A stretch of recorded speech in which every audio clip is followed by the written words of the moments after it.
ગુજરાતમાં છેલ્લા ઘણા સમયથી સૌરાષ્ટ્ર અને તેની આસપાસના વિસ્તારોમાં ભારે વરસાદ પડી રહ્યો છે, પરંતુ ક્યાંક છેલ્લા ઘણા સમયથી જે સિસ્ટમ સક્રિય થઈ છે એની પણ અસર સીધી જ ગુજરાતમાં જોવા મળી છે।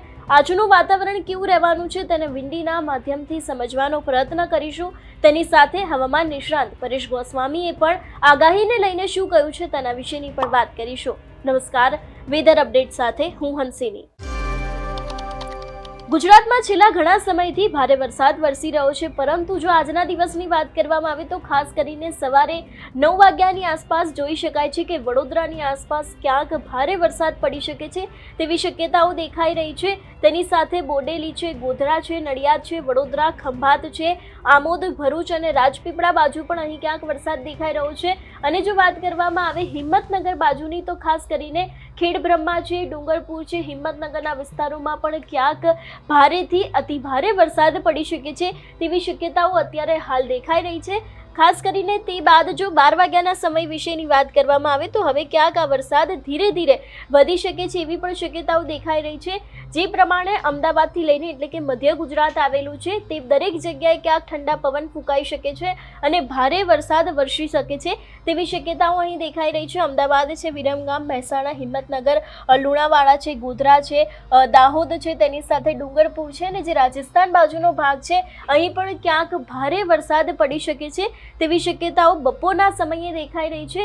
તે બાદ જો વાત કરવામાં આવે કે ખાસ કરીને તે બાદનું વાતાવરણ કેવું રહેવાનું છે તો 12 વાગ્યાની આસપાસ પણ જોઈ શકાય છે હિંમતનગર છે, લુણાવાડા છે, તેની સાથે જે આ બાજુનો રાજસ્થાનનો ભાગ છે એ દરેક જગ્યાએ પણ ક્યાંક ભારે વરસાદ પડી શકે છે અને તેની સાથે ગુજરાતમાં તે સમયે હળવો વરસાદ દેખાઈ રહ્યો છે। ભારે વરસાદ નથી પડવાનો બપોરના સમયે, પરંતુ ક્યાંક હળવોથી મધ્યમ વરસાદ પડી શકે છે તેવી શક્યતાઓ અત્યારે હાલ દેખાઈ રહી છે।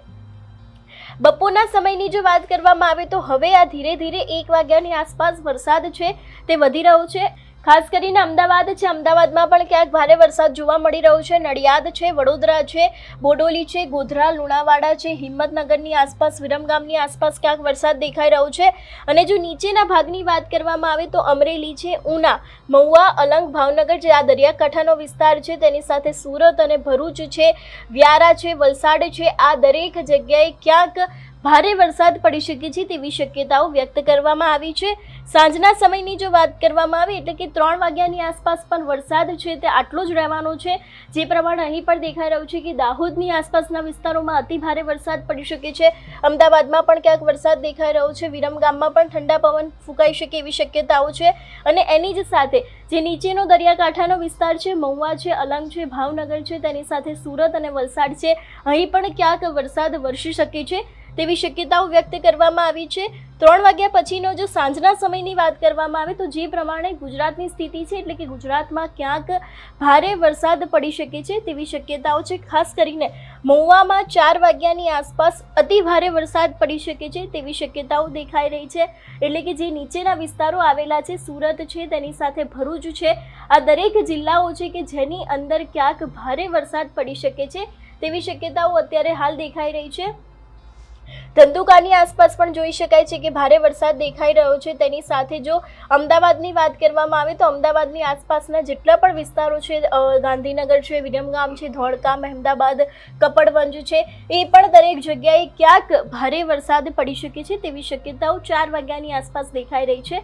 અને તે બાદ જો સાંજના સમયની વાત કરવામાં આવે તો ધીરે ધીરે હવે વરસાદ છે ત્યાં તરફ વળી રહ્યો હોય એવું પણ લાગી રહ્યું છે। એટલે કે વિરમગામની આસપાસના જેટલા પણ વિસ્તારો છે, સુરેન્દ્રનગર છે, લીંબડી છે, ત્યાં પણ ક્યાંક ભારે વરસાદ પડી શકે છે તેવી શક્યતાઓ દેખાઈ રહી છે। જે પ્રમાણે અહીં રાધનપુર છે, તેની સાથે મોઢેરા છે, મહેસાણા છે, એ દરેક જગ્યાએ ક્યાંક ભારે વરસાદ પડી શકે છે તેવી સાંજની પરિસ્થિતિ છે તેવું દેખાઈ રહ્યું છે। અને ખાસ કરીને જો વાત કરવામાં આવે 9 વાગ્યાની આસપાસ તો 9 વાગ્યાની આસપાસ પણ બોટાદ છે, તેની સાથે લીંબડી છે, સુરેન્દ્રનગર છે, આ દરેક એવા વિસ્તારો છે કે જ્યાં ક્યાંક વરસાદ દેખાઈ રહ્યો છે। ખાસ કરીને સાંજના સમયે વડોદરા છે અને તેની સાથે જે મધ્ય ગુજરાતનો ભાગ છે ત્યાં વરસાદ દેખાઈ નથી રહ્યો। એટલે કે જે અત્યાર સુધી આપણે વાત કરતા આવ્યા હતા કે સાંજના સમયે અમદાવાદમાં ભારે વરસાદ પડી શકે એવી શક્યતાઓ હતી, પરંતુ ક્યાંક 9 વાગ્યાની આસપાસ એટલે કે રાતના સમયે અમદાવાદ છે, ગાંધીનગર, કપડવંજ છે, મધ્ય ગુજરાતનો ભાગ છે, અહીં વરસાદની કોઈ સંભાવના નથી। અને જે પ્રમાણે રાતના સમયે કડી છે, મહેસાણા છે, મોઢેરા છે, વિરમગામ છે, એ દરેક વિસ્તારોમાં પણ ક્યાંક ભારે વરસાદ પડી શકે છે તેવી શક્યતાઓ દેખાઈ રહી છે. આ વિષયને લઈને વધુમાં પરેશ ગોસ્વામીએ શું કહ્યું તે પણ સાંભળીએ. હવે ખાસ કરીને જે વાત કરવાની છે વરાપ અને વરસાદની, આમ જોવા જઈએ તો આપણે 11 તારીખ સુધી 11 જુલાઈ 2025 સુધી જે આપણે વરસાદની આગાહી કરેલી હતી, જેમાં આપણે જણાવ્યું હતું જે પ્રમાણે 3 થી 8 જુલાઈ દરમિયાન સારા વરસાદો અને 9, 10 અને 11 તારીખ એમ 3 દિવસ સુધી હળવા છૂટાછવાયા ઝાપટાઓ છે એ નોંધાતા રહેશે. એ જ મુજબના આમ તો 3 થી 8 તારીખ સુધી સારા વરસાદો પડ્યા અને 9, 10, 11 તારીખમાં ઝાપટા નોંધાણા. આવતીકાલે 12 તારીખ છે, 12 તારીખથી લઈને 19 તારીખ સુધી વરાપનો માહોલ જોવા મળે તેવી એક આપણી આગાહી છે. પણ હા, એક ચોક્કસથી છે, કેમ કે એક મોટી સિસ્ટમ આપણા ઉપરથી પસાર થઈ છે. એકાદ અઠવાડિયાની હેલી ચાલી હતી, એ પછી જે એક સિસ્ટમ પસાર થયું એટલે સ્વાભાવિક રીતે અમુક ટકા ભેજ છે એ આપણી ઉપર રહી ગયેલો હોય, એટલે ભેજને કારણે છૂટા છવાયા સામાન્ય કોઈ જગ્યાએ ઝાપટા પડે એ અપવાદરૂપ રહેશે. બાકી આમ તો 19 તારીખ સુધી વરાપનો માહોલ રહેશે. પણ આ વરાપના માહોલ વચ્ચે અમુક વિસ્તારો એવા છે કે ત્યાં ભારે ઝાપટાઓ પણ પડી શકે છે, કેમ કે એને આપણે સારા વરસાદ ગણી શકાશે. એવા જે વરસાદોના એરિયા છે એ એરિયાની વાત કરવા જઈએ તો આમ તો એ એરિયા છે મધ્યપ્રદેશ બોર્ડર લાગુ વિસ્તાર અને ઉત્તર ગુજરાતના વિસ્તારો, જેમાં ખાસ કરીને છોટાઉદેપુર, દાહોદ, ગોધરા અને મહીસાગર જેવા વિસ્તારો છે. તેમાં જે આવનારું એક અઠવાડિયું છે એટલે કે 12 થી લઈને 19 તારીખ છે, તેમાં વચ્ચે 2 થી 3 દિવસ ગમે ત્યારે ત્યાં ભારે ઝાપટા નોંધાઈ શકે તેવી શક્યતાઓ રહેલી છે. એ સાથે ઉત્તર ગુજરાતના જે અરવલ્લી, સાબરકાંઠા હોય, મહેસાણા અને બનાસકાંઠાના અમુક ભાગો છે ત્યાં પણ હળવાથી ભારે ઝાપટા નોંધાશે. એટલે ખાસ કરીને જોવા જઈએ તો ઓલ ઓવર ગુજરાતમાં વરાપનો માહોલ જોવા મળશે. પણ ઉત્તર ગુજરાતના સીમિત વિસ્તારો અને મધ્યપ્રદેશ બોર્ડર લાગુ વિસ્તારો છે તેમાં આ અઠવાડિયા દરમિયાન વચ્ચે કદાચ 2 થી 3 દિવસ કદાચ ભારે ઝાપટા નોંધાઈ શકે. બાકી ઓલ ઓવર ગુજરાતની અંદર વરાપનો માહોલ જોવા મળશે. ખાસ કરીને સૌરાષ્ટ્ર, કચ્છ, મધ્ય ગુજરાતના જે તમામ વિસ્તારો છે એ તમામ વિસ્તારોમાં વરાપ જેવો માહોલ જોવા મળશે. કોઈ જગ્યાએ છૂટાછવાયા કદાચ એકલ દોકલ સેન્ટરમાં ઝાપટા પડી શકે. ઉત્તર ગુજરાતના પણ ખાસ કરીને વાવ, થરાદ જે નવો જિલ્લો છે એમાં પણ વરાપનો માહોલ જોવા મળે તેવી શક્યતાઓ છે.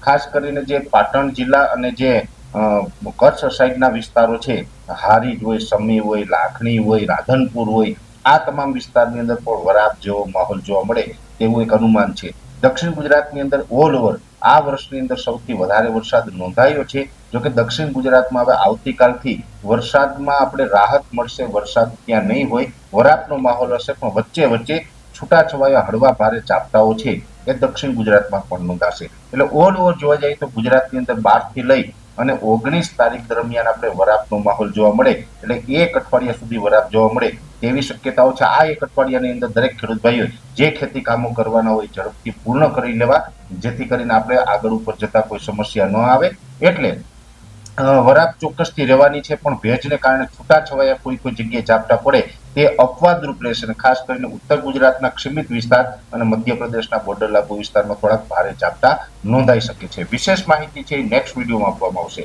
અત્યારે આ વિડીયોની અંદર એટલું તો શરૂઆતમાં મેં આપને જણાવ્યું હતું, આ સાઈડમાં વિડીયો દેખાઈને ટચ કરીને જોશો એટલે તુવેરના સારા બિયારણ વિશે સંપૂર્ણ માહિતી મળી જશે. જે પ્રમાણે આપણે વિંડીના માધ્યમથી આજના દિવસનું વાતાવરણ કેવું રહેવાનું છે તેને સમજવાનો પ્રયત્ન કર્યો. તમારું શું માનવું છે આ વિષયને લઈને અમને કમેન્ટ કરીને ચોક્કસથી જણાવજો. તેની સાથે અમારી ચેનલ નિર્ભય ન્યૂઝને લાઇક, શેર અને સબસ્ક્રાઇબ કરવાનું ભૂલશો નહીં. નમસ્કાર.